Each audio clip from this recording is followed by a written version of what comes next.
Bien, buenos días. Ahorita ya le estoy proyectando lo que es la presentación. Me dice cuando le cargue.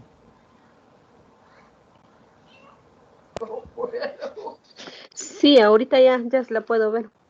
Bien, como sabe, al día de ahora corresponde la tutoría número 6 de la asignatura Fundamentos y Metodología de la Investigación 2 de la licenciatura en Informática Educativa, ¿no? El día de ahora es sábado 13 de junio del 2020.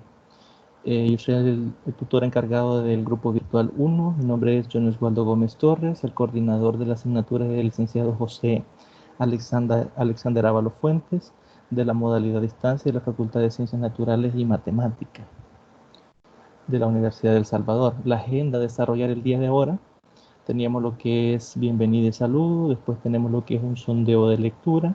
En el desarrollo tenemos un subcontenido y un contenido completo. El subcontenido es el 3.2.2, que es el diseño y método etnográfico, fenomenológico y narrativo. Y el 3.3 es la investigación-acción, la historia y la evaluación y el análisis político. De este material del 3.3, de la última parte del análisis político, solo vamos a ver algunos de los enfoques porque son demasiados. Entonces, si quedan algunos pendientes, obviamente ustedes ya realizaron una lectura y quieren profundizar en cada uno de ellos, pues leerían el capítulo 15, si no me equivoco, del libro de Sampieri. Ahí está eso, de ahí fue extraída la información. Y por último tenemos la despedida, ¿no? Antes de esto vamos a comenzar con lo que son una serie de recordatorios. Primero, hacer un recordatorio que la entrega del trabajo final tendrá como fecha límite el domingo 14 de junio, que es el día de mañana, a más tardar a las 11:55, sin prórroga, porque ya sabemos, ¿no?, que se nos dio una prórroga por lo de la lluvia y pues estamos bastante apretados con eso. Entonces no habrá prórroga eh, más del día de mañana a las 11:55.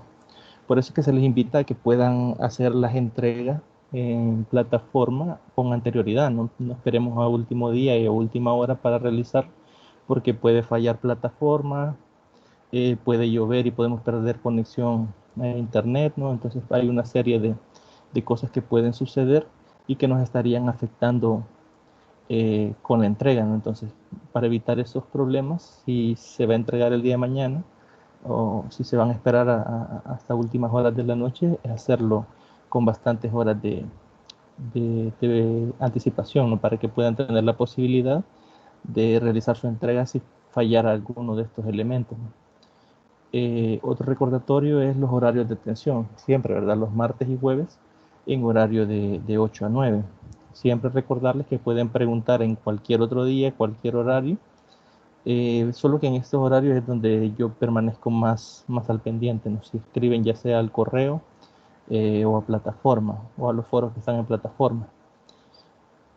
Esta presentación la tendrán disponible en sus correos electrónicos. Posterior a la tutoría, yo se las estaré enviando a cada uno de ustedes a sus correos para que la puedan revisar en su tiempo libre. No sé si tiene alguna duda o pregunta con respecto a los recordatorios o algún comentario.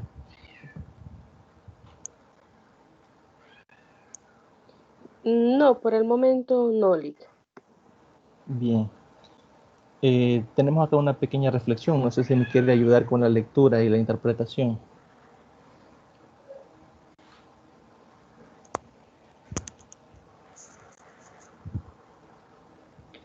Puede, puede aceptar el fracaso todo el mundo. Fracasa, perdón, voy a comenzar de regreso. Sí, sí, Puede sí. aceptar el fracaso, todo el mundo fracasa en algo, pero no puede aceptar no intentarlo. Pues De hecho, esta es una frase de Michael Jordan. Dice, puedo aceptar el fracaso. Todo el mundo fracasa en algo, pero no puedo aceptar no intentarlo. ¿Qué nos eh, puede decir al respecto de esa frase?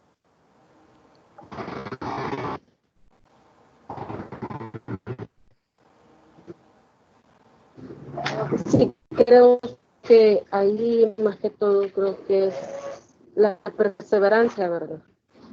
Sabemos de que en vez de nosotros nos ponemos una meta y no es fácil porque hay muchas que uno pasa en el camino, ¿verdad? Y no se llega a la meta tan fácil. Entonces creo que más que todo tendría que ser la perseverancia de uno, ¿verdad? Correcto. Ponerse la meta y aunque hayan piedras de tropiezo, pues seguirlo intentando de alguna manera.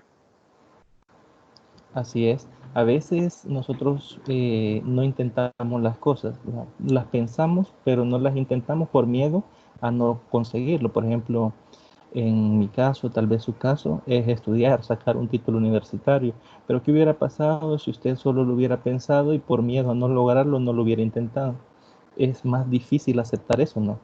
Como personas, ¿no? El hecho de haber tenido la idea de hacer algo y no hacerlo por miedo a fracasar. En cambio, si usted viene e intenta las cosas, por ejemplo, ya ingresó a un sistema educativo, ¿no? Para lograr un título, puede dejar una materia, puede dejar dos materias, pero si sigue con esa perseverancia, al final va a lograr su objetivo. Entonces, a lo que nos invita es a eso, ¿no? A intentarlo, aunque parezca imposible.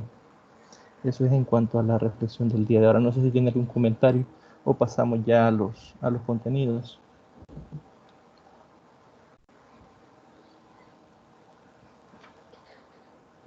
No, solamente decirle que está bastante bonita la frase y pues lo anima a uno a que nada es imposible, ¿verdad? La cosa Correcto. es el dar el primer paso y no rendirse.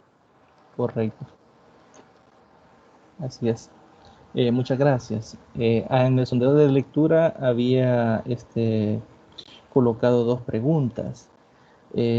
Como solo usted está conectada, si gusta leemos las dos y usted me dice con cuál quiere colaborar. La primera pregunta dice: ¿en qué consiste el diseño fenomenológico? Solo es una idea de en qué consiste este diseño, ¿no?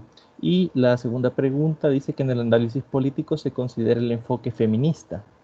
¿De qué se trata este enfoque y cómo se diferencia del movimiento feminista? Es decir, no es lo mismo movimiento feminista que el enfoque feminista, es decir, ¿en qué se diferencia? Esas son las dos preguntas que he planteado. Solo me ayuda con una, por favor, porque como solo se está conectada, para tomar el sondeo de lectura de esa parte.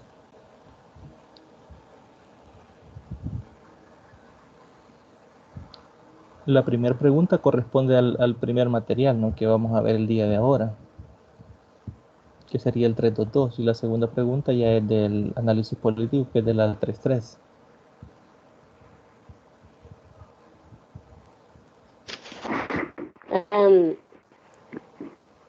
Mira, sinceramente le voy a ser sincera.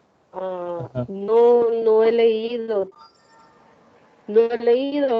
realmente como para centrarme en analizar algo así, porque he estado bastante cargada de tareas y que ya están para entregar estos últimos 3 días, ¿verdad? De hoy ha pasado más. Entonces, no leí, comencé a leer, pero no fue como para analizar la pregunta. Sí, no se preocupe, comprendo. Esto solo es para ir verificando la lectura, ¿no? Esto no tiene ningún valor sumativo. La respuesta la vamos a ir verificando a lo largo del desarrollo de la presentación. Muchas gracias por su sinceridad. Son cosas que de verdad se aprecian. Hay veces que a mí me tocó no ser estudiante y uno por no ser sincero comienza a inventar, ¿no? Y termina peor de cómo comenzó. Entonces, en realidad se aprecia bastante el hecho de que sea sincero en cuanto a estos puntos, ¿no? Pasamos entonces al primer contenido, ¿no? Que sería el 3.22, que es el diseño y metodología etnográfico, el fenomenológico, que es por el cual se inclinaba la pregunta, y el narrativo. Vamos a comenzar con el diseño etnográfico. Dice que estas clases de diseños pretenden explorar, examinar y entender sistemas sociales. Puede ser, por ejemplo, cómo funcionaba el sistema de los mayas, ¿no? Es decir, puede ser enfocarnos en su sistema político o en sus sistemas educativos, o incluso si lo remontamos a la actualidad, podemos analizar sistemas educativos como el de Singapur, ¿no? Que es el que nos está colaborando bastante para desarrollar el programa SMART.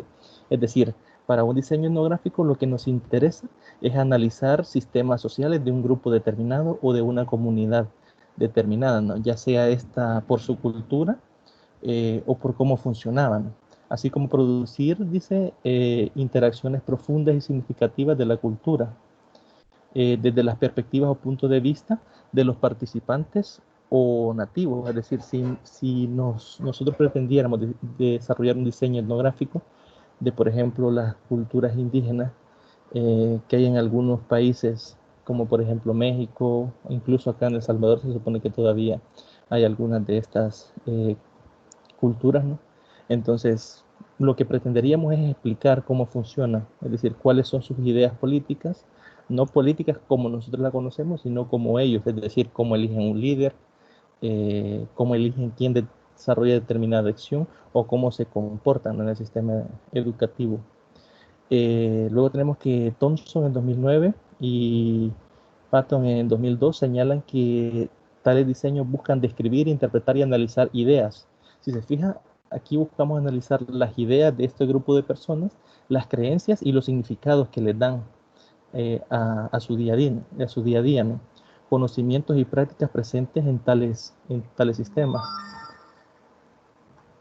Eh, perdón.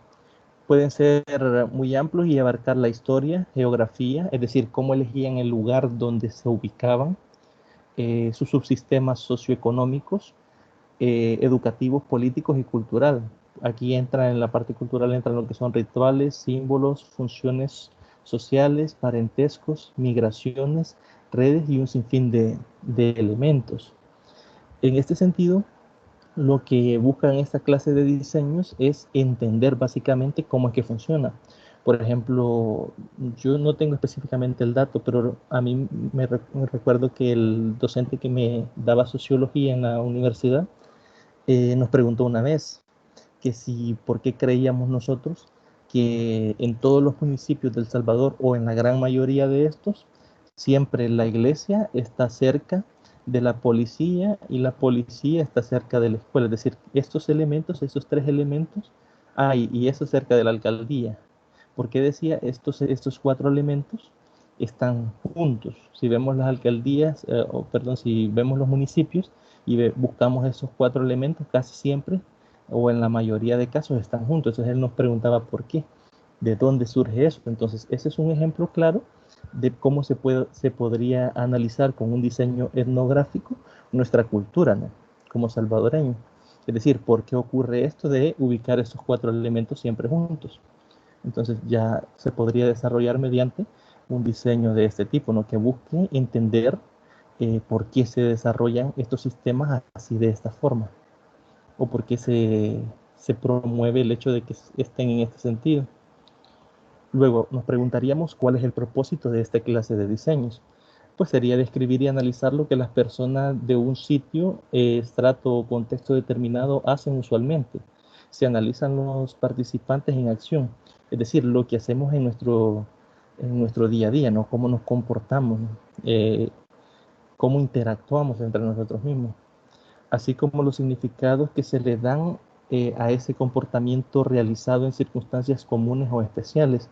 Finalmente presentan los resultados de manera que se resalten las regularidades que implica un proceso cultural, es decir, en el proceso o en el día a día, todas aquellas acciones que desarrollamos, ellos buscan explicarlos y de por qué se dan esa clase de resultados. A eso le estamos llamando regularidades, es decir, lo que hacemos con frecuencia bajo determinados enfoques o determinados contextos sociales.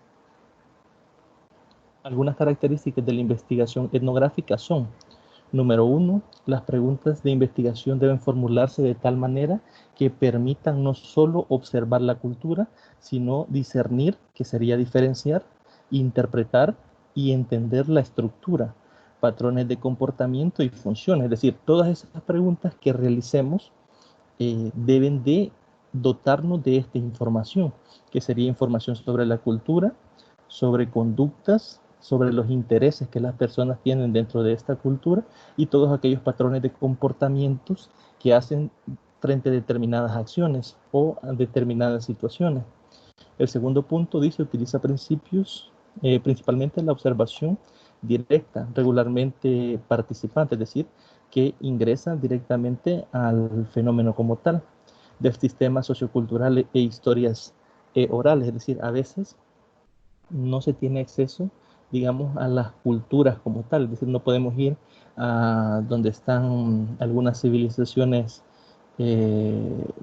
todavía indígenas y meternos de lleno a eso, porque no seríamos bienvenidos directamente, o sea, no entenderían el hecho de que nosotros estemos desarrollando una investigación con enfoque etnográfico. Entonces, por esa razón se utiliza bastante lo que es la observación, ¿no? Y por eso dice regularmente participante. El punto número 3 dice que es interpretativa, reflexiva y constructivista. Es decir, analizamos qué está sucediendo en esta determinada cultura, todos esos significados que tienen las acciones que realizan y las analizamos, ¿no? Después de analizarlas, analizamos el por qué las hacen de esta forma y luego buscamos juntar todos esos elementos para dar una explicación de este fenómeno observado, ¿no? El cuarto punto dice que se registran los procesos sociales y las interacciones, es decir, cómo interactúan entre ellos miembros de esta misma cultura, ¿no? Y se desarrollan anotaciones y registros de eso, ¿no? ¿Por qué se hace esto? Porque necesitamos dar significado a lo que ellos hacen. Por ejemplo, les mencionaba, creo que en una de las tutorías anteriores, que si usted llega a una institución educativa, por ejemplo, y ve estudiantes, la mayoría de estudiantes cuando recién va llegando uno, chocan el puño como una forma de saludo. No, incluso creo que nuestras generaciones también tenían saludos similares a eso, ¿no? Entonces, si nosotros, suponiendo que no conocemos el contexto, viene alguien y observa esto, no sabría qué quiere decir ese choque de puños, ¿no? Obviamente nosotros que tenemos, digamos, un acercamiento más directo con nuestra realidad en nuestro país, sabemos que los estudiantes que chocan un puño se están saludando, ¿no? Entonces, a eso se refiere con llevar estos registros, ¿no? Y ver las interacciones, perdón, para dar explicación de qué es lo que se está haciendo mediante estos gestos. Como quinto punto, dice que se guía la experiencia en el campo. Los significados provienen de esta y nos señalan cómo se debe evolucionar el estudio, qué nuevos casos, muestras e informaciones adicionales deben recolectarse.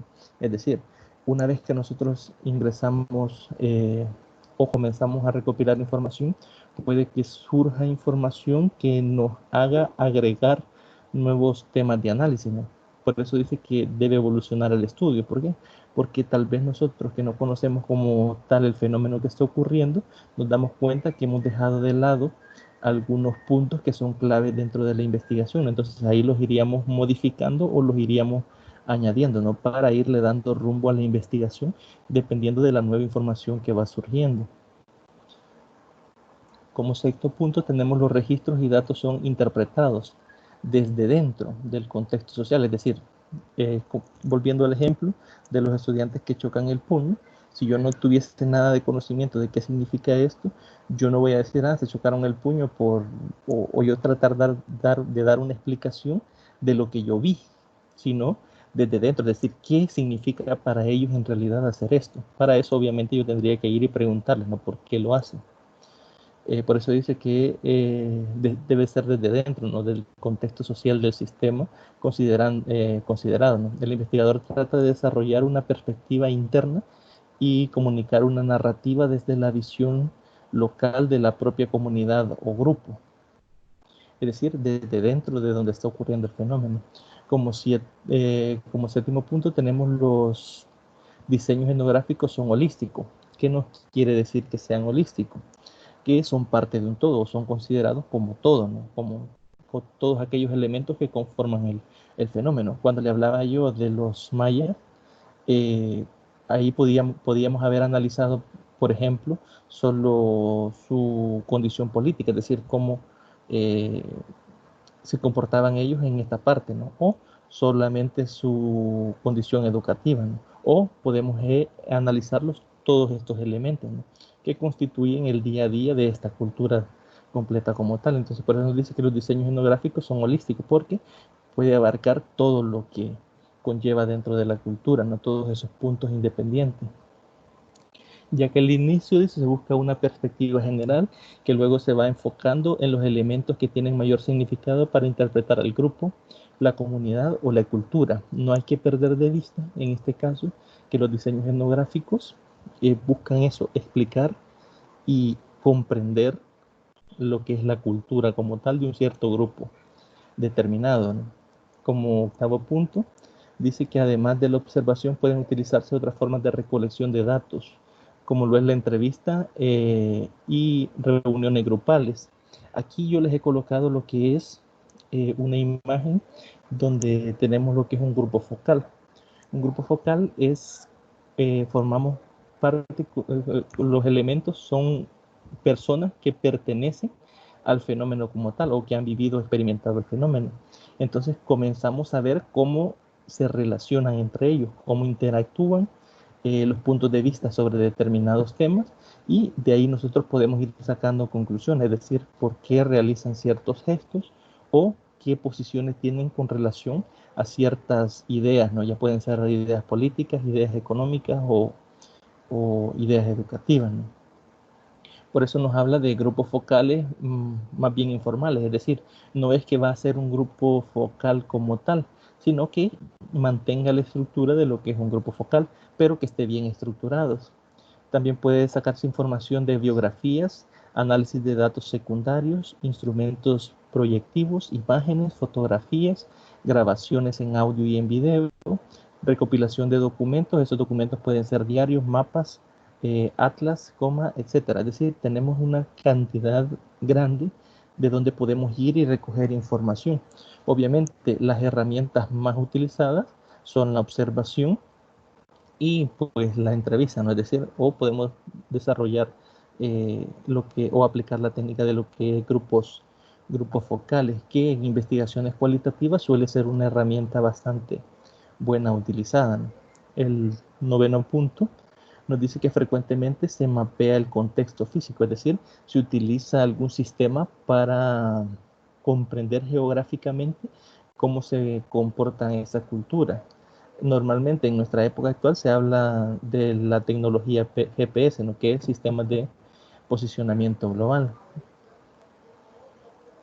Cuando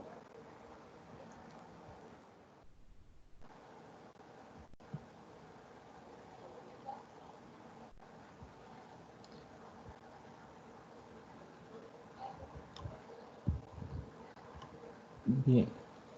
Hola, buenos días, Lick.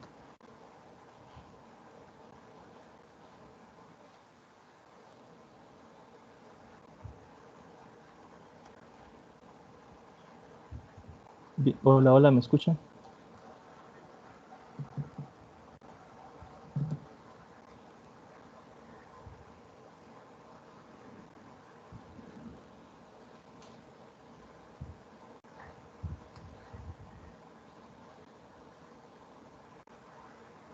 Hola, hola, ¿me escuchan?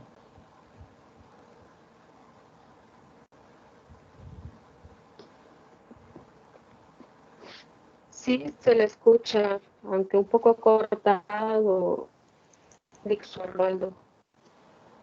Bien, le voy a compartir nuevamente la presentación.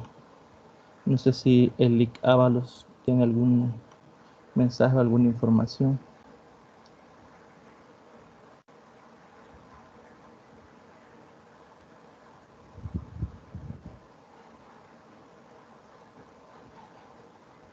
Bien,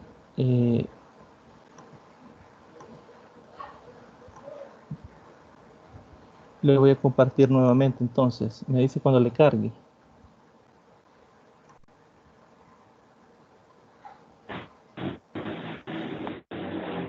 Ya se puede ver. Bien. Ahora estamos con lo de las características, pero le mencionaba de que en nuestra época no es bastante fácil de utilizar lo que es el GPS, que por sus siglas significa Sistema de Posicionamiento Global. Esto sirve directamente para identificar geográficamente las culturas a las que tenemos pensado desarrollar una investigación de tipo etnográfico. El etnógrafo debe estar consciente de su propia posición ideológica para evitar sesgos. ¿Por qué debe de estar consciente de esto? Porque si él tiene una postura, digamos, definida o sobre algún tema en particular o sobre el grupo al que estamos investigando mediante un enfoque etnográfico, puede que éste apegue la información a sus creencias o a sus ideas, ¿no? Y ahí que estaría creando un sesgo, ¿no?, al analizar la información. Por eso es necesario que él esté consciente directamente de sus ideologías o sus posiciones ideológicas con respecto al tema estudiado, ¿no? Y reflexionar siempre para incluir todas las voces y expresiones del sistema social.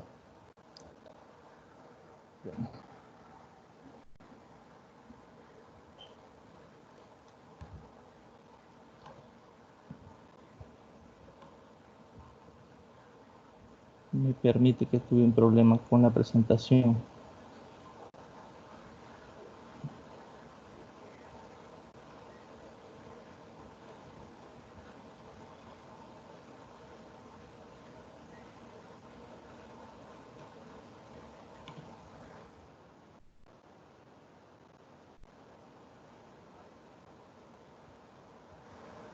Bien, se la estoy proyectando nuevamente. No sé si le cargo ya.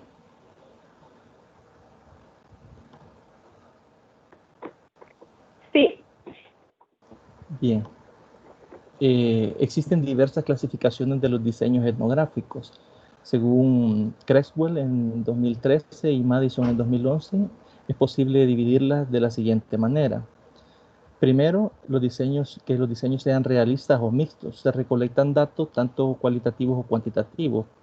Esto es lo que le da el carácter de que sea mixto, ¿no? Que se recolectan de las dos fuentes de datos, ¿no?, ya sea cualitativa o cuantitativa, del sistema social sobre ciertas categorías, algunas preconcebidas y otras no. Estas últimas emergerán del trabajo de campo. Al final se describen las categorías y la cultura en términos estadísticos y narrativos. Si nos fijamos en esta clase de diseños realistas o mixtos, una vez que hemos recolectado datos cuantitativos y datos cualitativos, podemos describir de las dos formas lo que es la cultura, ¿no? Puede ser en datos estadísticos proveniente de la parte cuantitativa y en datos narrativos que puede ser proveniente de la parte cualitativa. Es decir, es un tipo de diseño que nos permite analizar quizás de mejor manera utilizando estas dos clases de datos, ¿no?, esta clase de información. El segundo es tipos de diseños críticos. El investigador está interesado en estudiar grupos marginados para contribuir a resolver problemas de injusticia e inequidad, según Madison en 2011, y frecuentemente pretenden esclarecer las situaciones de los participantes regulados con fines de denuncia. Es decir, lo que buscan esta clase de estudios es solucionar algunos problemas que están dentro de la sociedad. Es decir, buscar la equidad para todos sus elementos, busca aquellos grupos sociales que han sido marginados. Por poner un ejemplo, podría ser lo de en Estados Unidos, lo que se está haciendo popular en estos días, que es el racismo, ¿no? Lo que buscaría en esa clase de diseño con temas controversiales como estos es buscar la equidad, es decir, que seamos vistos todos de la misma forma ante la sociedad.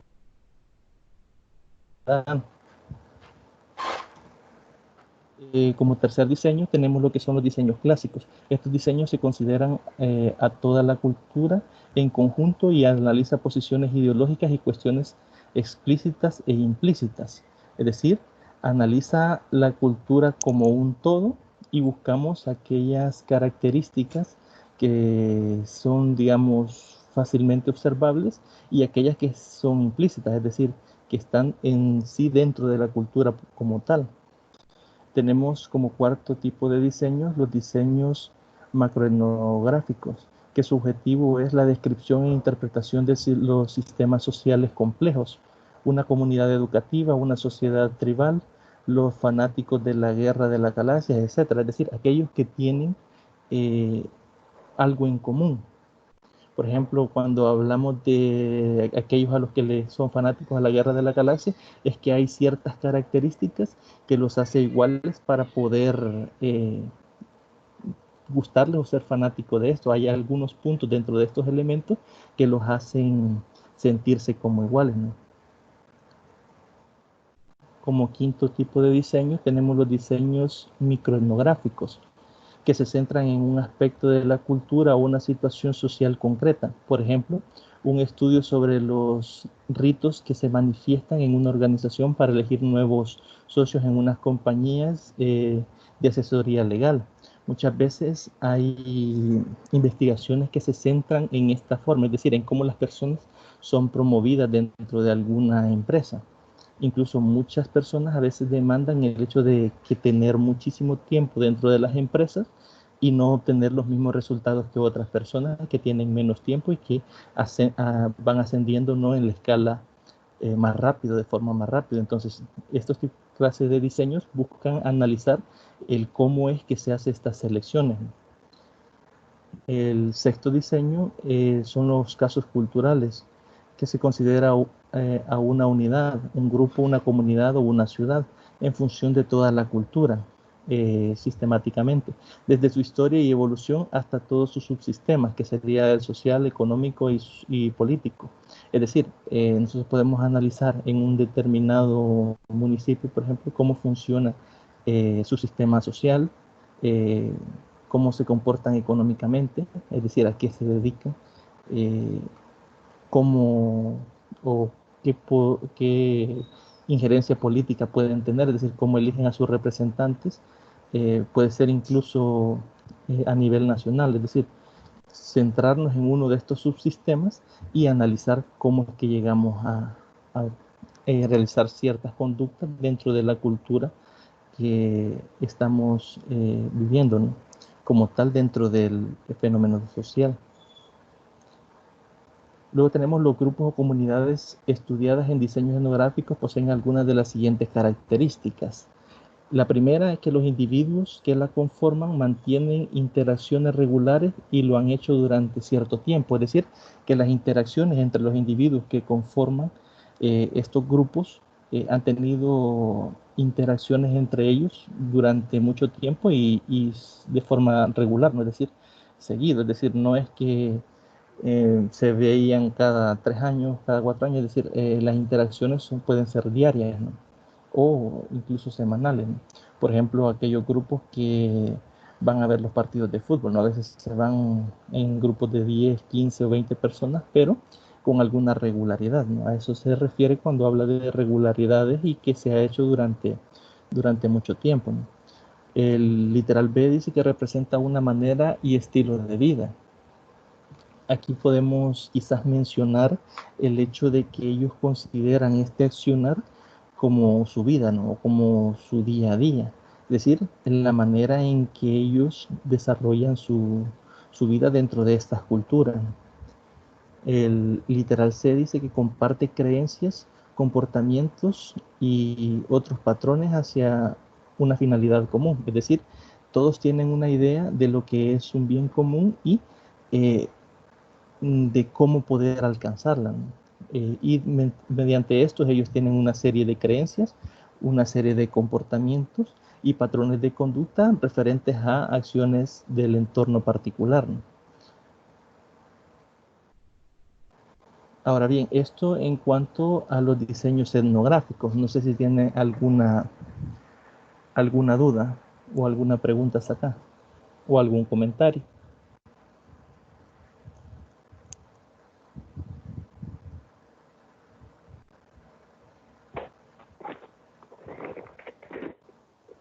No, Lick, no Bien. tengo dudas y está bastante interesante porque como yo le repetí, no me centré tanto en la lectura.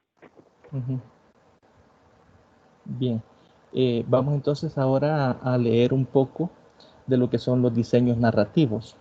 En los diseños narrativos, el investigador contextualiza la época y el lugar donde ocurrieron las experiencias y contribuye reconstruye la historia individuales de hechos de la secuencia de eventos y los resultados e identifica características y temas en los datos narrativos o en los datos narrados.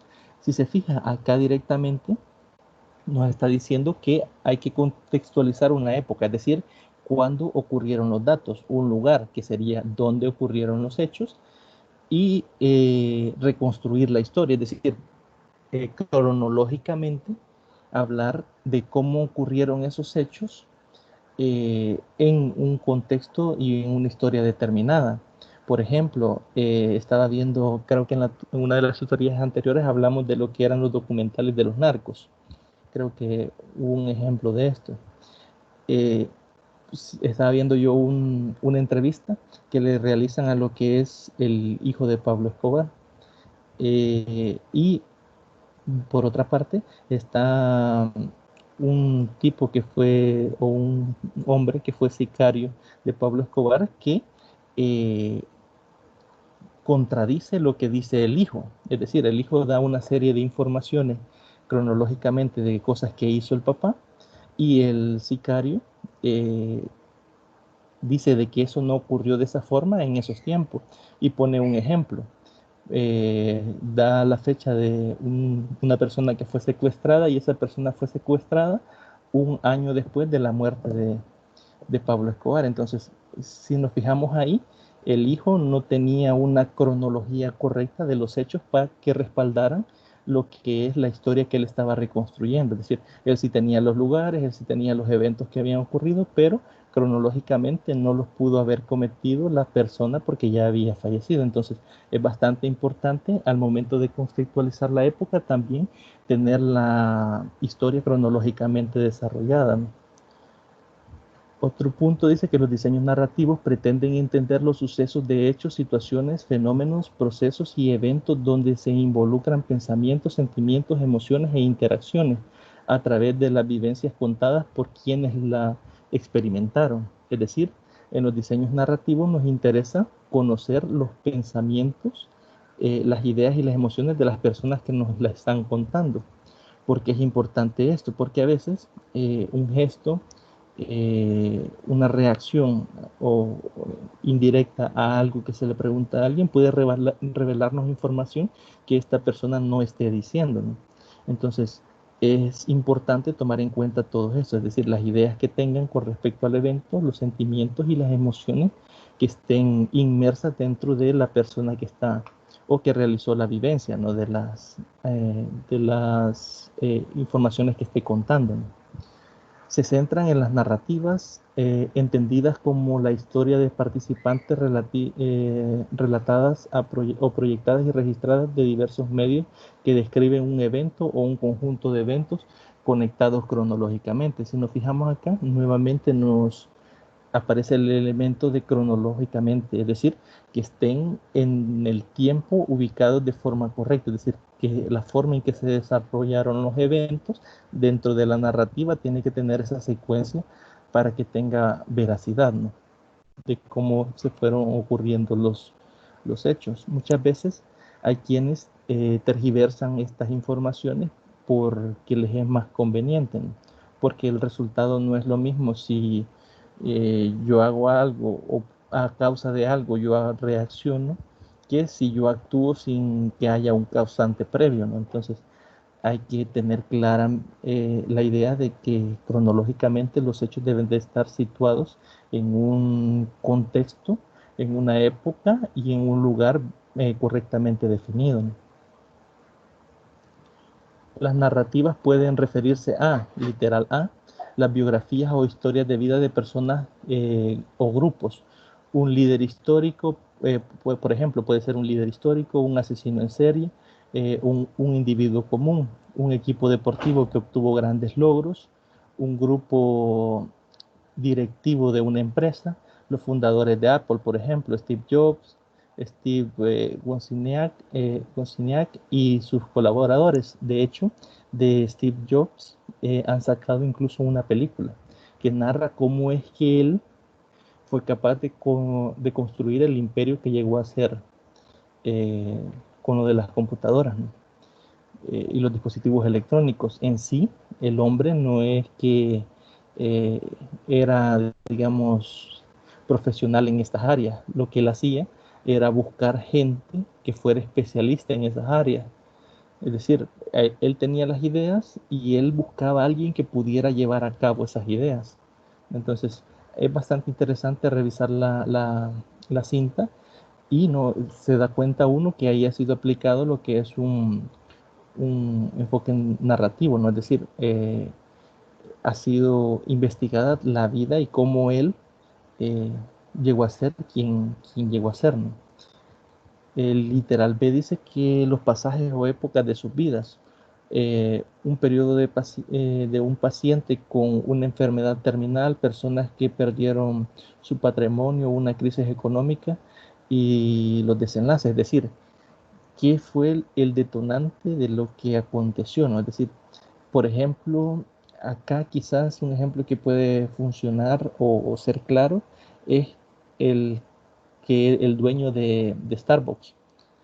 La historia de él es bastante interesante porque él incluso hasta hizo el servicio militar obligatorio y cuenta él que una vez estaba, no sé, no recuerdo en qué país, haciendo su servicio militar y únicamente en sus manos tenía $10 y con eso debía de sobrevivir bastante tiempo. Entonces él comenzó a ver el valor del dinero de una forma diferente. Entonces, cuando él logró construir la empresa que al final le resultó, ¿no? De sus ideas y todo, él siempre mantenía la idea de darle a sus trabajadores las condiciones necesarias y suficientes para que pudiesen vivir, ¿no? Tal vez no con un nivel económico alto, pero sí que tuvieran todas sus prestaciones de ley. De hecho, esa es una de las características que más lo ejemplifica, el hecho de que él a sus trabajadores de medio tiempo les pagaba, eh, digamos, todos sus servicios sociales como que si estuviesen de tiempo completo, es decir, seguros médicos, gastos médicos y todos eran pagados para todos sus empleados por igual, aunque laboraran medio tiempo. Entonces, él, a raíz de una experiencia vivida, él se creó una idea de cómo debía de ser su patrimonio, ¿no? En ese sentido. El literal C dice que hubo varios episodios, experiencias o situaciones vinculadas cronológicamente. Si nos fijamos nuevamente aparece la palabra cronológicamente porque debe estar, digamos, en el orden, como ya lo mencioné, determinado, historias de diferentes individuos respecto al planteamiento del problema. Por ejemplo, cómo vivieron y evolucionaron el proceso de duelo de ciertas mujeres que perdieron un hijo y el efecto que tuvo en sus vidas el hecho de haberlo perdido, ¿no? Es decir, cuáles son las consecuencias o secuelas de estas madres que perdieron a sus hijos. De hecho, este es un ejemplo bastante interesante porque creo que la mayoría de nosotros conocemos al menos tenemos al menos una amiga de que ha perdido, ¿no? un bebé. Y si nos fijamos, tratar de entender cómo ellos viven el proceso de haberlo perdido y recuperarse de eso para volver a ser las personas que eran, es bastante difícil. A veces incluso se modifica la personalidad de la persona, valga la redundancia, y se adoptan ciertos comportamientos que difieren de la persona que a veces un día nosotros conocimos, que esas serían las consecuencias de lo que aconteció, ¿no? Entonces es un ejemplo bastante interesante. Y nos habla también de las herramientas de recolecciones de datos, ¿no? De esta clase o estos enfoques narrativos, ¿no? Normalmente son las entrevistas, ¿no? También pueden ser documentos, que estos documentos pueden ser cartas, diarios, elementos de internet, mensajes, fotografías en redes sociales en nuestra actualidad, ¿no? Y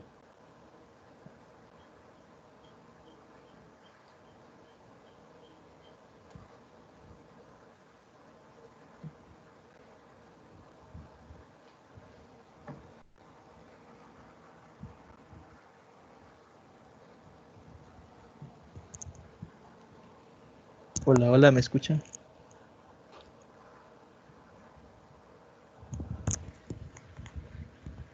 Hola, hola, Anabel, ¿me escucha? Sí, ahorita se le escucha, solo hubo un momento que se fue el audio.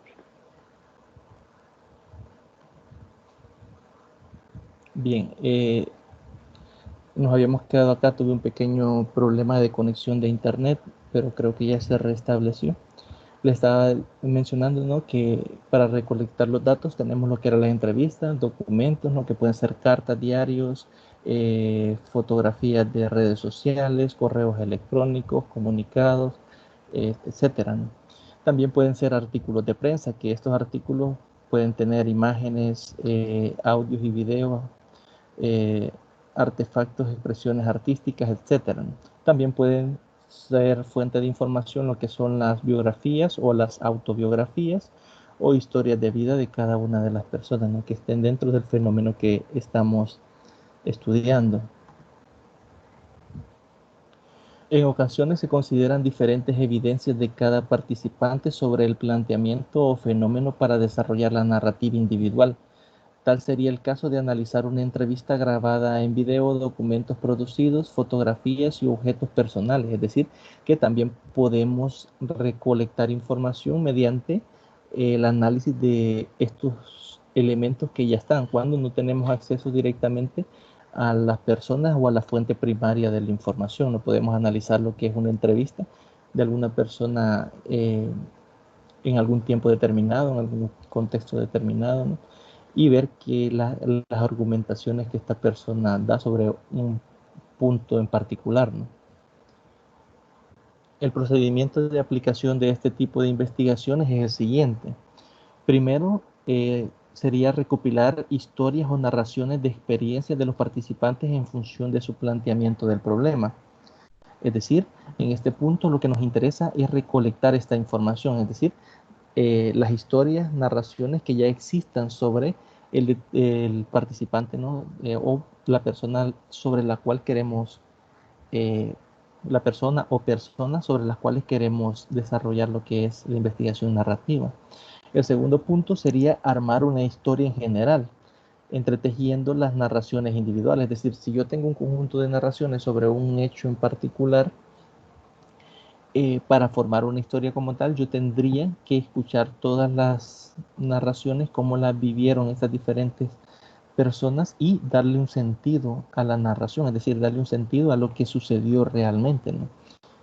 Esto significa que los investigadores sitúan narraciones y experiencias personales en contextos social de los participantes, es decir, nos ubicamos directamente en el día a día de cada una de las personas que da su narración o su información. En este caso estaríamos hablando de su trabajo, su hogar, sus eventos y su comunidad. Muchas veces, dependiendo del contexto en el que vivimos, podemos vivir de diferente forma el mismo fenómeno. Por ejemplo, podemos ubicarnos en lo que ha pasado recientemente en nuestro país con lo de las lluvias, ¿no? No es lo mismo que vayamos a entrevistar a una persona que tal vez vive cerca de un río o vivía cerca de un río y se desbordó y perdió todas sus cosas y perdió su casa, y le preguntemos qué afectaciones tuvo con las lluvias o qué opina sobre lo que sucedió, ¿no?, con este fenómeno, que le vayamos a preguntar a alguien que tal vez vive de forma segura y no perdió nada, ¿no? Entonces, dependiendo del contexto y la forma en que vivió el mismo fenómeno, puede que tengan opiniones o informaciones diferentes, ¿no? Bien, tenemos que identificar en este caso el lugar geográfico, el espacio histórico, que sería el tiempo en el que se desarrolló, para luego ensamblarlos en una trama o presentación secuencial, que sería la narrativa general. En este caso, recordemos que estos elementos deben estar armados cronológicamente, es decir, en un tiempo y un espacio determinado, la secuencia de eventos que han sucedido, ¿no?, para que esto nos quede de mejor forma lo que es la narrativa general.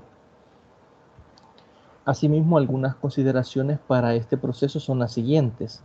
Primero, el elemento clave de los datos narrativos las construyen las experiencias de las personas, grupales y sociales de los actores. Cada participante debe contar su propia historia, es decir, cada uno debe contar cómo vivió en sí el fenómeno que se está estudiando. La narrativa debe incluir una cronología de experiencias y hechos, que estos hechos pueden ser pasados, presentes o incluso prever cómo se comportará estos elementos durante el futuro, aunque a veces solamente se abordan sucesos que han sucedido, ¿no? Que están en el pasado y cuáles son sus secuencias en el presente, ¿no? El contexto se ubica de acuerdo con el planteamiento del problema. Esto quiere decir que pueden abarcar varias facetas de los participantes, como su vida familiar, su vida laboral, cuáles son sus aficiones, sus distintos escenarios, es decir, todos aquellos elementos que contribuyan a enriquecer lo que es o a comprender de mejor manera lo que es la faceta de cada uno de los participantes. El investigador revisa memorias expresadas en su propio lenguaje de los participantes sobre experiencias significativas relacionadas con el planteamiento. Es decir, ellos lo van a decir o lo van a expresar con su lenguaje particular. No puede ser que nosotros no comprendamos si no conocemos el léxico que ellos están utilizando, ¿no? Incluso hay palabras que varían de un país a otro, ¿no? Incluso de un municipio a otro. Hay veces de que nosotros cuando nos reunimos con gente o con otras personas de otros municipios y los escuchamos hablar, escuchamos algunas palabras que nosotros no sabemos a qué se refieren, ¿no? Y no es hasta que preguntamos o buscamos fuentes de información que nos expliquen de qué es lo que se quiere decir con esas palabras, que le damos un sentido a lo que esta persona dijo, ¿no? O trató de decir. Para revisar los sucesos es importante contar con varias fuentes de datos, es decir, hay que tener varias, digamos así, opiniones o varias personas que narren el evento que estamos investigando, ¿no? Siempre relacionado con nuestro planteamiento del problema, porque no podemos ir y solo tomar una única fuente de datos y sobre él desarrollar la narrativa general, ¿no? Porque en realidad lo que estaríamos narrando es cómo esa persona vivió en sí este fenómeno. No estaríamos tomando o englobando o generalizando cómo se vivió en una determinada cultura o un grupo de personas, ¿no? Los diseños fenomenológicos. La fenomenología es la filosofía, un enfoque y un diseño de investigación, pero entonces nos preguntamos cuál es el propósito general de este diseño fenomenológico. Primero sería explorar, describir y comprender las experiencias de las personas con respecto a un fenómeno y descubrir los elementos que tienen en común en tales vivencias, ¿no? Es decir, nos interesa, digámoslo así, investigar y mediante esta investigación poder describir o comprender de mejor manera las experiencias que estas personas han vivido con relación a determinado fenómeno. Por eso es que se llama diseño fenomenológico. En este caso, si nos fijamos, también nos interesan, aparte de cómo se desarrollaron los hechos, nos interesan sus opiniones, sus sentimientos con respecto a lo que vivieron del fenómeno y es incluso un poco más personalizado en cuanto a eso, ¿no? Que nos interesa analizar bastante la parte sentimental, es decir, cómo reaccionan las personas en todos estos ámbitos con relación a un fenómeno determinado. Luego tenemos que se explora, describe y comprende lo que los individuos tienen en común de acuerdo con sus experiencias con un determinado fenómeno. Como les mencionaba, pudiese ser el fenómeno en este caso lo ocurrido con la lluvia, ¿no? Entonces nos interesa poder explorar y tratar de describir cómo vivieron estas personas que fueron afectadas, por decirlo así, eh, esta experiencia, ¿no? Con este fenómeno ocurrido. Entonces puede ser que nos interesen sus sentimientos, sus emociones, sus razonamientos, sus visiones, sus percepciones, etcétera. Es decir, todos esos elementos que están acá tendrían una connotación dentro del estudio de este diseño, es decir, cómo vivieron ese fenómeno como tal.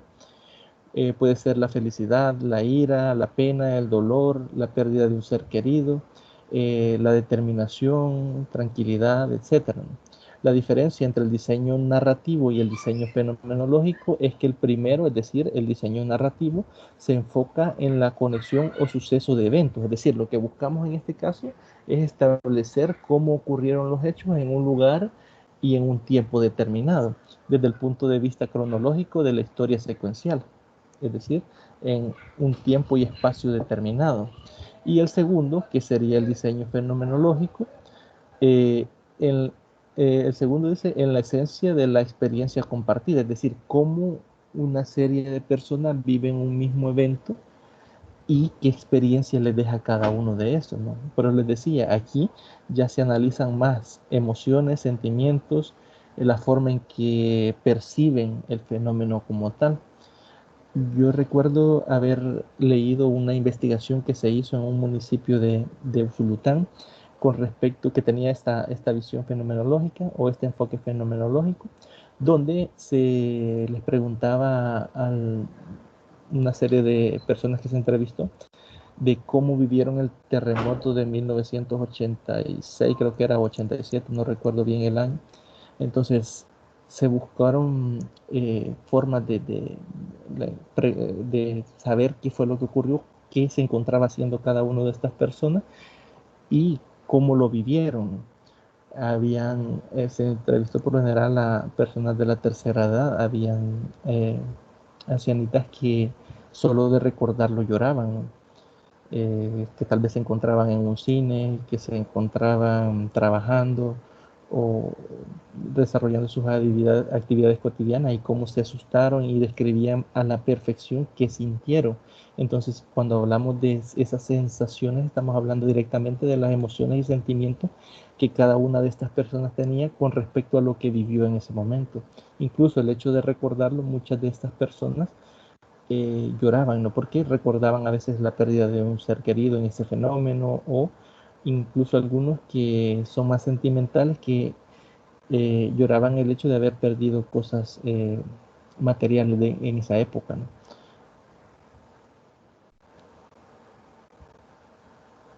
Bien, vamos a pasar a la siguiente. Una pregunta habitual de investigación en un estudio fenomenológico es la siguiente. Primero, ¿cuál es el significado, estructura y esencia de una experiencia vivida por una persona? Esta persona sería como individuo, ¿no? O un grupo, que ya sería una experiencia grupal, o una comunidad, que ya esto ya sería algo colectivo, respecto a un fenómeno. Primero se identifica el fenómeno y luego se recopilan datos de las personas que lo han experimentado, es decir, datos sobre las personas que vivieron este fenómeno como tal y que nos puedan brindar esta información. Finalmente se desarrolla una descripción compartida de la esencia de la experiencia para que todos los participantes, los que lo vivieron y los que de una u otra forma lo hicieron. Puede utilizarse como herramienta de recolección de datos la información desde la observación hasta las entrevistas personales o grupos de enfoque. Aquí pudiésemos utilizar también lo que es un grupo focal, ¿no? Con preguntas abiertas, semiestructuradas y estructuradas. Eh, Artefactos, documentos de todo tipo, grabaciones de audio y video e incluso instrumentos estandarizados. Es decir, podemos utilizar documentos que ya están validados, ¿no?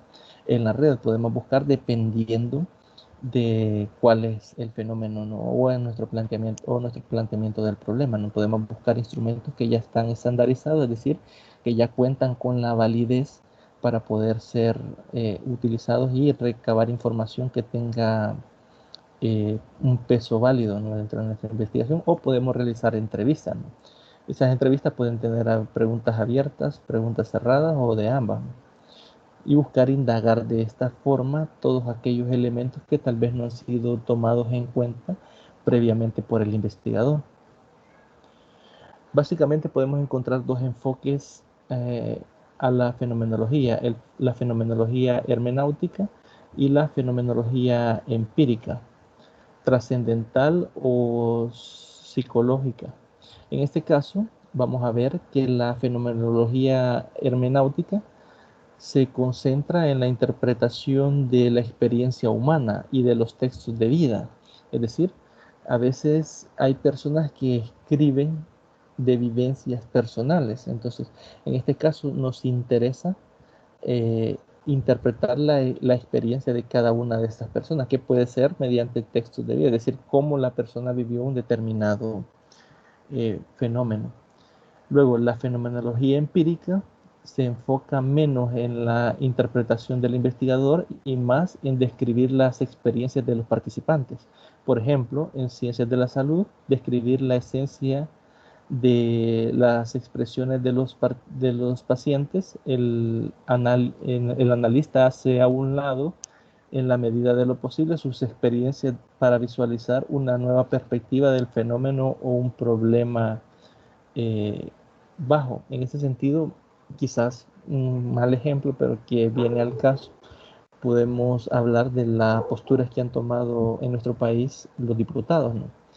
Que ellos se basan en información que da el Colegio de Médicos y el Colegio de Médicos no está directamente atendiendo la enfermedad, ¿no? Refiriéndonos al COVID-19. Entonces, ellos no están haciendo de lado lo que son sus intereses o sus puntos de vista con referencia o con referencia a lo que está ocurriendo, ¿no? Entonces, no quieren, digamos, por decirlo así, hacer caso o escuchar a las personas que sí están tratando la enfermedad, ¿no? Que estos podrían ahondar con información mucho más valiosa, ¿no? Para el estudio, ¿no? Para minimizar los sesgos del investigador, Creswell en 2007 sugiere describir las experiencias junto con los participantes y utilizar al menos dos instrumentos, es decir, por ejemplo, entrevistas y solicitarles un texto escrito sobre tales experiencias, historias, reflexiones o vivencias. ¿Por qué en ese sentido se les pediría estas dos formas de información?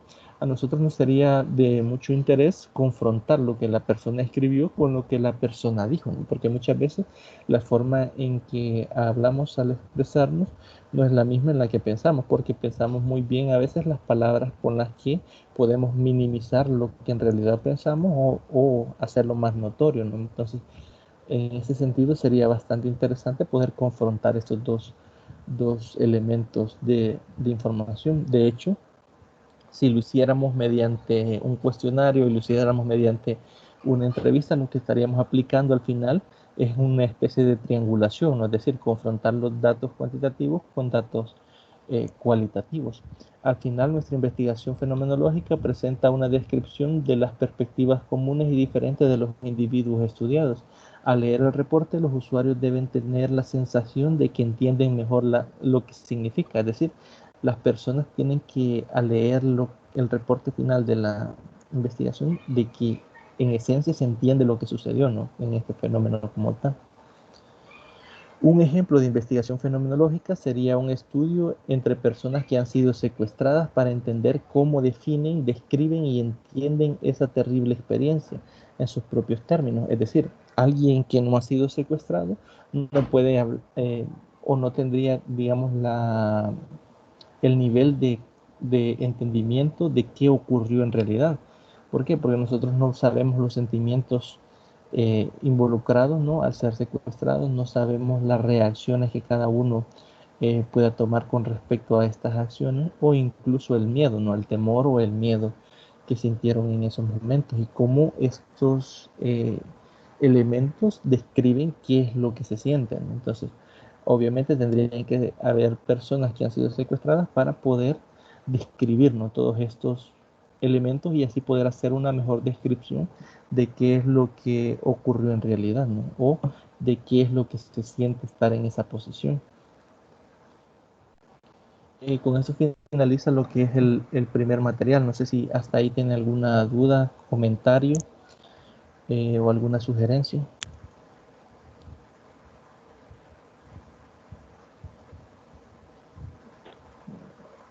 No, licenciado, ninguno. Bien, continuamos entonces. En el contenido 3.3 tenemos lo que es la investigación y acción, la historia y la evaluativa y el análisis político. De la investigación acción hablamos un poco en la tutoría anterior, no sé qué recuerda, que hablamos cómo se utilizaba investigación-acción en el ámbito educativo? ¿O qué es la investigación-acción?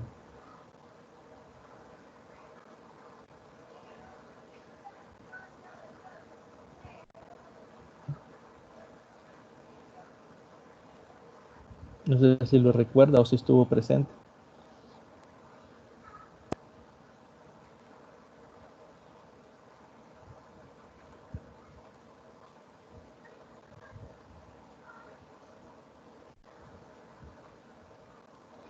Bien, hablábamos, ¿verdad?, de que se utiliza en educación con bastante frecuencia para poder realizar cambios en algún determinado problema educativo. Y hablamos de que entre sus características está de que se puede utilizar como un espiral, es decir, realizo una investigación sobre un fenómeno en particular, luego lo analizo, obtengo una propuesta para dar solución a este problema, luego esa propuesta la llevo a la acción, es decir, ejecuto acciones para modificar o solucionar el problema y luego evalúo si se modificó o no el problema.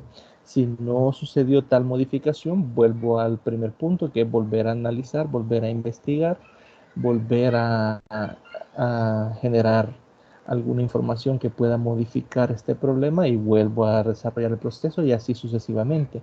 Mediante este proceso estamos haciéndonos profesionales en lo que es la educación, ¿no? Porque vamos aprendiendo cosas que funcionan para algunos determinados problemas de educación y otras cosas que no funcionan. Entonces, a raíz de esta espiral vamos aprendiendo directamente cómo nos vamos profesionalizando, mejor dicho, en cómo actuar como docente. Cuáles son aquellas prácticas que funcionan y cuáles son aquellas prácticas que no.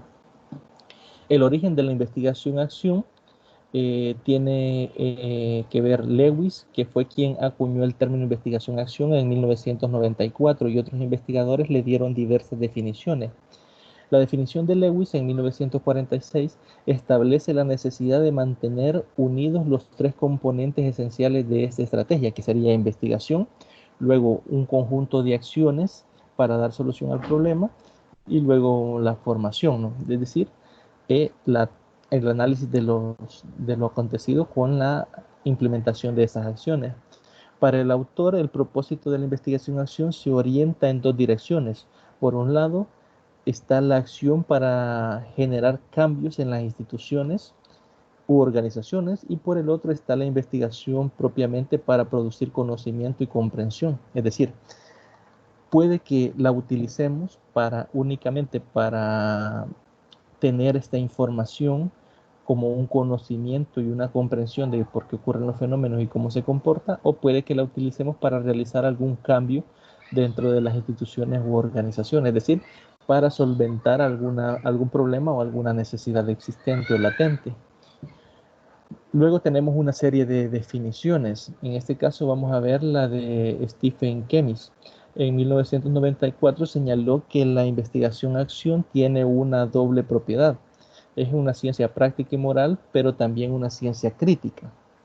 Es decir, por un lado, es una ciencia que es de forma práctica, es decir, es algo que busca la forma de solventar una necesidad a raíz de una serie de acciones provenientes del análisis de una serie de datos que se tengan previamente.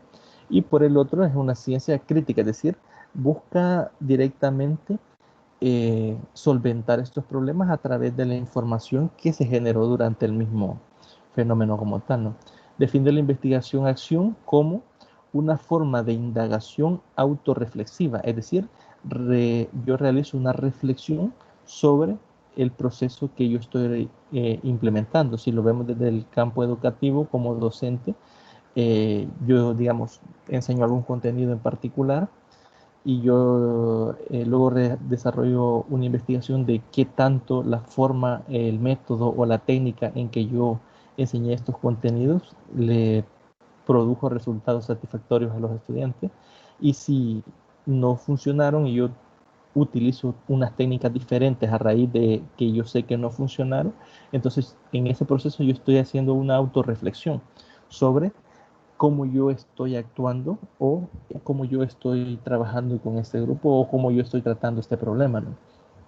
Ejecutadora de profesional, de profesores, alumnos y directivos de los planteles en determinadas situaciones sociales o educativas, es decir, que es comúnmente utilizado por profesores, ¿no?, en un contexto de aprendizaje ya con sus alumnos y cómo se interactúa con ellos, ¿no? El objetivo es lograr el mejoramiento de la racionalidad y la justicia en cuanto a tres elementos. El primero, sus propias prácticas sociales educativas. El segundo, comprensión plena sobre estas prácticas. El tercero, las situaciones y las instituciones donde se realizan dichas prácticas, que en este caso pueden ser escuelas, en el aula, etcétera, ¿no? Ahora bien, vamos a ver la definición de Bartolomé Pina. En 1986, Bartolomé conceptualizó la investigación-acción como un proceso de carácter reflexivo que vincula de forma dinámica la investigación, la acción y la formación. Es decir, se investiga, luego mediante la investigación surge una idea de cómo o qué conjuntos de acciones se pueden tomar para corregir el problema, y luego vamos a la formación, lo que sería cómo estas acciones afectan al problema como tal, ¿no? Si, obviamente si no hay una afectación o no funciona de la forma correcta, tocaría volver a desarrollar el ciclo. Por eso hablábamos de que era en forma de espiral, ¿no? Está centrada en el trabajo en equipo de naturaleza colaborativa con o sin facilitador, y también dice intervienen investigadores de las ciencias sociales, quienes reflexionan sobre sus propias prácticas educativas. Es decir, cuando hablamos de las ciencias sociales es cómo interactuamos con nuestros estudiantes, cómo interactúan los estudiantes entre ellos, y buscamos explicar mediante estos elementos el fenómeno que en este caso se esté tratando. Luego, para John Elliot, que es el considerado el principal exponente de esta metodología, es decir, de la metodología del enfoque de investigación-acción, Elliot definió en 1993 la investigación-acción como el estudio de una situación social con el fin de mejorar la calidad de acción dentro de la misma. Es decir, dicho de otra forma, estudiar una situación en particular o un problema o un fenómeno que se está dando eh, en un proceso social con el fin de mejorar este proceso, es decir, con el fin de hacer más efectivo, en este caso si hablamos de educación, el proceso de enseñanza-aprendizaje. La investigación-acción es asumida como una reflexión acerca de las actividades humanas y sobre las instituciones sociales que viven los docentes. Se basa, dice, en que son acciones humanas las que cuentan y no tanto las instituciones. Es decir, en este caso no nos fijamos tanto en la normativa de las instituciones o cómo estos regulan el comportamiento, sino que las acciones que cada uno de los elementos de la institución, en este caso pueden ser los docentes, los estudiantes, toman para o se rigen para interactuar. Es decir, que son las decisiones de estos las más importantes para orientar la acción social en lugar de las normas institucionales, que era lo que les mencionaba. Directamente, cómo actúa cada uno de los individuos con las interacciones humanas o las acciones que realiza cada uno de los elementos o de las personas más importantes que las normas que rigen la institución. Ahora bien, algunas de las características sería la visión técnico-científica, la visión deliberativa y la visión emancipadora. La visión técnico-científica, su modelo consiste en un conjunto de decisiones en espiral, que es lo que les mencionaba, ¿no?, las cuales se basan en ciclos repetidos de análisis para conceptualizar y definir el problema una y otra vez. Así, la investigación-acción se integra con fases secuenciales de acción, es decir, primero actúo, luego planifico y luego identificamos los hechos, luego los analizamos y luego llegamos a una implementación y luego a una evaluación. Cuando en la evaluación notamos que hay algo que no está funcionando o algo que se puede cambiar, volvemos nuevamente a la acción que sería volver a planificar, volver a identificar los hechos, volver a analizarlos, implementar aquellas medidas que se considera que pueden ser parte de la solución de este problema o de este fenómeno, y luego volvemos a evaluar y así sucesivamente. Luego sería la visión deliberativa, el enfoque principalmente en la interpretación humana, la comunicación interactiva, la deliberación, la negociación y la descripción detallada. En este caso, John Eliot propuso esta visión como una reacción a la fuerte inclinación de la investigación educativa hacia el positivismo. Es decir, en este caso, se hace también una especie de triangulación, por ello les coloqué esta imagen acá. Es decir, podemos tener diversas fuentes de información para confrontarlo y así poder dar una visión más general de una reacción de la inclinación de la investigación educativa hacia el positivismo, es decir, buscar solventar todos aquellos problemas que tengamos dentro de lo que es nuestro diario vivir como docentes. La número 3 era la visión emancipadora. Su objetivo va más allá de resolver problemas o desarrollar mejoras a un proceso. Pretende que los participantes generen un profundo cambio social por medio de la investigación. ¿Por qué por medio de la investigación? Porque ya vimos que la investigación social, la investigación acción es la que es capaz de generarnos información que podemos aplicar directamente en el fenómeno y ver cómo se comporta esta, ¿no? Y así vamos generando un cambio a través de esta clase de investigaciones, ¿no? El diseño no solo cumple funciones de diagnóstico y producción de conocimientos, sino que crea conciencia entre los individuos sobre sus circunstancias sociales y la necesidad de mejorar su calidad de vida. Es decir, eh, genera que cada uno de los elementos que están involucrados modifiquen sus comportamientos y analicen directamente sus circunstancias sociales o sus entornos para determinar por qué se comportan o por qué actúan de una forma determinada. Creswell considera los dos diseños fundamentales de la investigación-acción. En este caso tenemos por un lado el práctico y por el otro el participativo. En cualquiera de los diseños se consideran tres facetas esenciales.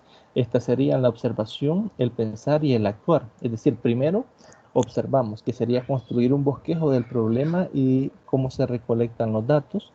Luego sería pensar, es decir, analizar estos datos que han sido recolectados e interpretar los datos para una fase posterior, que ya sería actuar. Es decir, una vez que hemos analizado e interpretado los datos, tenemos claro qué es las medidas que hay que poner en práctica o cómo debemos de actuar, que consiste en resolver las problemáticas e implementar las mejoras. Ahora bien, después de este proceso, tocaría la parte evaluativa, es decir, evaluar si el fenómeno o el problema como tal ha quedado resuelto. Si no es así, pues tocaría volver al ciclo y volver a pasar por estas tres facetas, que sería observar, pensar y actuar. Cabe señalar que la mayoría de los autores lo presentan como una espiral sucesiva de ciclos. Ahí aparecen algunos autores de los que lo presentan de esta forma. Los ciclos en este caso serían, primero, detectar el problema de investigación, clasificarlo y diagnosticarlo, ya sea un problema social, la necesidad de un cambio, una mejora o etcétera, ¿no? Luego de haber detectado el problema y haber hecho este bosquejo, tendríamos la formulación de un plan o un programa para resolver el problema e introducir un cambio, es decir, formulación de un plan, es decir, una serie de acciones a tomar o a desarrollar que vengan a resolver el problema, ¿no? O que vengan a introducir un cambio dentro de este problema. Como tercer paso sería implementar el plan, que es el que he propuesto en el paso anterior, y evaluar los resultados, es decir, desarrollar la serie de pasos que propuse en el plan y luego evaluar cómo el problema se comporta con respecto a estos elementos, ¿no? Si cambió, si se solucionó o qué sucedió, ¿no? Y luego sería la retroalimentación, la cual conduce a un nuevo diagnóstico, es decir, diagnosticar nuevamente el problema, qué sucedió con este, y a una nueva espiral de reflexión y acción, es decir, volver a desarrollar todos estos pasos nuevamente y así sucesivamente hasta que consideremos que el problema está resuelto o que está resuelto o que ha mejorado, ¿no? Es decir, ha disminuido en cierta medida, ha habido una modificación del problema como tal con la implementación de la investigación-acción, ¿no? Y de todos estos pasos que se han desarrollado.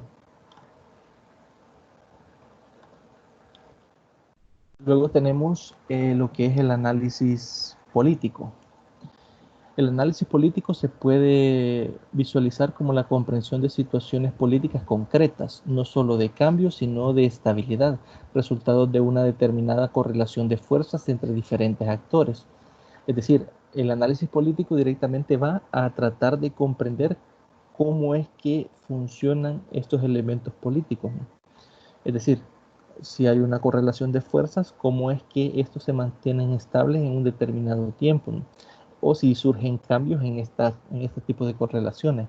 El objetivo principal del estudio para el análisis político es el poder político, entendido no como un objeto que se posee de manera absoluta, sino como una relación de distribución desigual, siempre inestable, en última instancia sujeta a tensiones, contradicciones y cambios. También dice que el análisis político entonces se revela cuando el ejercicio necesario para la comprensión de los equilibrios, negociaciones y disputas que componen un determinado orden social. Es decir, necesitamos analizar eh, cómo es que cambia en el tiempo estos factores políticos, ¿no? Es decir, factores de equilibrio, factores de negociaciones, cómo suceden durante el tiempo, cómo ocurren y qué cambios promueven en la sociedad, ¿no? En un orden social. Esto es válido no solo para acciones de gobierno, sino también para los actores que quieran desarrollar estrategias de oposición, resistencia, negociación y reforma o ruptura del orden existente. Es decir, aquí depende bastante de las ideas que se tengan sobre los actores políticos. Es decir, si estamos buscando un equilibrio, podemos hablar de una igualdad, ¿no? Es decir, es como una especie de balanza, ¿no? Todos los actores, si alguien quiere formar parte de una oposición o si quiere formar parte de una negociación, tiene que haber un orden existencial, ¿no? Es decir, que ya exista un orden predefinido en lo que es los actores políticos, ¿no? Ahora dice, tenemos acá que el análisis político contribuye a evitar la mistificación o naturalización de las estructuras de poder existentes, poniéndolas en un contexto temporal y espacial, es decir, en un tiempo determinado y en un espacio geográfico, ¿no? Localizado, y mostrándolas como resultado de las prácticas concretas de los actores concretos, es decir, en un lugar determinado o un espacio determinado, políticamente hay unos actores que desarrollan una acción política y estos actores políticos dan como resultado un producto o resultados políticos, ¿no? Que entendidos de esta forma, es decir, en un tiempo y lugar determinado, es decir, probablemente eh, las ideas políticas de hace 20 años, metiéndonos quizás un poco en nuestro país, ¿no? La forma en que las percibíamos no son las mismas en las que las percibimos actualmente, ¿no? Puede ser que hayan algunos que consideren algunos logros eh, a través de estos actores políticos y otros que lo consideren que son problemas el haber llegado a estas resoluciones, ¿no? Mediante estos balances de poder. Entonces es analizado en el lugar donde ocurrió, con los actores que lo llevaron a cabo y no en el tiempo, ¿no? Porque esto va modificándose día con día, ¿no? Hay un par de conceptos que se deben definir. Estos son los macromoldes y los micromoldes. Cuando hablamos de macromoldes, nos dice que son grandes escuelas de pensamiento, es decir, un conjunto de valores primordiales, principios y ejemplos sobre cómo avanzar en una ciencia específica, compartidos por un conjunto de profesionales de la disciplina correspondiente, el cual guían la actividad investigada. Si nos fijamos acá, lo más importante a resaltar podría ser el que estos macromoldes tienen unos valores predefinidos, es decir, definidos dentro del grupo como tal, ¿no? Que serían los valores primordiales y principios, ¿no? Y el ejemplo de cómo se actúa o cómo se avanza en determinada ciencia, ¿no?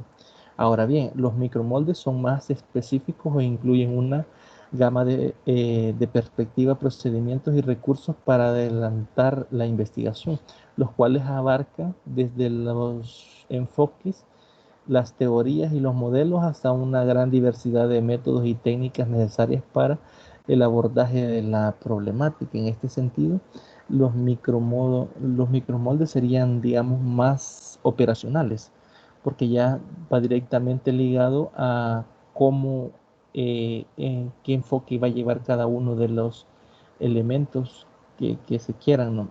También en este sentido, las teorías y modelos que se van a utilizar bajo estos enfoques y la diversidad de métodos y técnicas que se van a utilizar para la recolección de la información.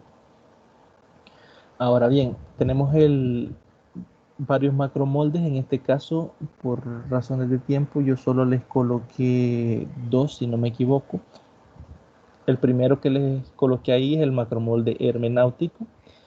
Es también denominado interpretativo porque se inspira en la hermenáutica, entendiéndose esta en sus orígenes como el arte de interpretar textos para fijar un verdadero sentido. Es decir, eso es lo que estaremos entendiendo por hermenáutica, que es el arte de interpretar estos textos para fijar verdadero sentido y específicamente en el interpretar textos sagrados, ¿no? En general, este macromolde profesa dos valores primordiales. El primero, que busca el interés o que busca las intenciones de los actores sociales, y el segundo, que persigue un interés práctico, es decir, algo que se puede desarrollar de forma sencilla, ¿no? Algo que sea práctico de desarrollar. El macromolde hermenáutico, que es el arte de explicar, traducir e interpretar, que es lo que habíamos hablado anteriormente, postula que la última razón de ser de los fenómenos sociales debe buscar en la compleja intencionalidad de las acciones humanas. Es decir, por qué se desarrollan o cuál es la intención de desarrollar cierta acción dentro de un contexto social en el cual ellas tienen lugar. También busca comprender el significado de las acciones desde un punto de vista de quienes las llevan a cabo, habida cuenta en el contexto dentro del cual tiene lugar y en cuanto condicionadas por este, es decir, están condicionadas por el contexto social en donde ocurren. El segundo punto dice, dentro de las categorías propuestas por Jürgen Habermas, el interés del conocimiento hermenáutico se clasifica como práctico, es decir, el interés apunta a interpretar para orientar el diálogo, interés subjetivo y compromiso social y político. Como principios y características de este macromolde cabe señalar las siguientes. Primero, o literal A, se considera que cada texto, evento o proceso es único y por ende irrepetible. Literal B, se subraya que la identidad de cada ser humano se constituye socialmente y por ende es siempre relativa al entorno sociocultural en el cual aquella se construyó y continúa construyéndose. Y literal C, puede encasillarse la fuerza de las ideas y la libertad humana bajo pretendidas leyes científicas, aún bajo propósitos generales de tendencia. Es decir, no podemos encasillar o no puede cerrarse o limitarse la fuerza de las ideas y la libertad de cada una de las personas humanas, ¿no? Bajo tendencias o leyes científicas. El segundo macromolde crítico, aquí le puse 2 de 4 porque solo hemos agregado 2 aquí en la presentación, tiene su origen, sería el macromolde crítico, tiene su origen en la teoría crítica desarrollada por la llamada Escuela de Frankfurt desde el año 1930 en adelante, bajo la influencia de Marx en 1985. El valor primordial de su quehacer apunta a desvelar, es decir, a descubrir y a denunciar la serie de injusticias, alienaciones, explotaciones y dependencias de las cuales viven las mujeres y los hombres en cualquier sociedad y en cualquier época. Es decir, cuando hablamos de macromolde crítico, estamos hablando de buscar todas aquellas diferencias o injusticias sociales que tenemos por alienación, ¿no? Tanto hombres como mujeres en esta sociedad o en la sociedad en que vivimos o en cualquier sociedad o época determinada, es decir, puede ser nuestra época o puede ser la época que se está desarrollando más adelante, ¿no? Ahora tenemos lo que son los macromoldes y enfoques. Acá nos dice que los macromoldes y enfoques son términos análogos, es decir, son términos parecidos, ¿no? Se parecen en cuanto aluden a un valor y a unos principios, pero difieren en cuanto al nivel de generalidad de los mismos. Es decir, difieren en la forma en que se generalizan. O unos se generalizan y otros son menos generales o son más concretos, ¿no?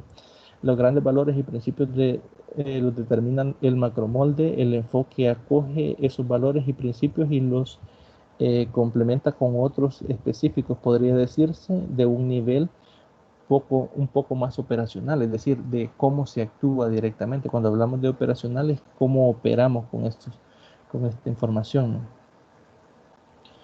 Para ir finalizando, por razones de tiempo, solo les coloqué los tipos de enfoques que privilegian y cuáles son los intereses de cada uno de estos enfoques.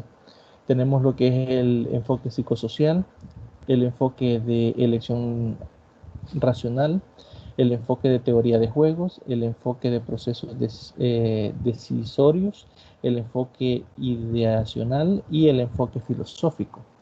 Vamos a ver el enfoque que privilegian el entorno social. En este caso estaríamos hablando de dos, que sería el enfoque histórico sociológico y el enfoque de microsociología política. En este caso no vamos a profundizar es decir, no les he agregado la teoría de esto. Espero poder definir una tutoría de repaso para que podamos revisarlos con más tiempo. Así que solo se los voy a ir mencionando dependiendo a quienes están privilegiando, ¿no? Como le decíamos, en este caso está privilegiando al entorno, perdón, social. Tenemos el enfoque que privilegian a las instituciones. En este caso tenemos tres, que sería el enfoque jurídico institucional, el enfoque funcionalista y el enfoque neoinstitucionalista. Luego tenemos los enfoques que privilegian el entorno cultural. En este caso sería el enfoque constructivista, el enfoque culturalista y el enfoque feminista. En este enfoque feminista, quizás para hablar un poco de uno de ellos, tenemos que diferenciar entre lo que es el movimiento feminista como tal y el enfoque feminista. Uno de ellos expresa las grandes diferencias que sería el movimiento feminista que han existido entre hombres y mujeres, ¿no? Es decir, a veces en cuanto a trabajo, en cuanto a libertades, en cuanto a religión, etc. Y el enfoque feminista se centraría más en aquellas leyes o en generar leyes o reformas que modifiquen o que vengan a darle equidad tanto a hombres como a mujeres. Entonces ahí estaría la diferencia en el enfoque feminista y el movimiento feminista como tal, que de hecho movimientos feministas existen muchísimos en la actualidad. Y por último tenemos los enfoques que privilegian el entorno total, que sería el enfoque estructuralista, el enfoque sistémico y el enfoque estructural funcionalista. Y por último el enfoque biopolítico. En este caso, esto lo dejaríamos quizás porque era demasiada información y veo que ya son las 11:57. Estaría programando una tutoría de repaso para uno, ya sea para el día martes o para el día jueves, para que veamos más a detalle cada uno de estos. Voy a detener a continuación la grabación, Anabel, y no sé si tiene alguna duda, algún comentario o algo que expresar.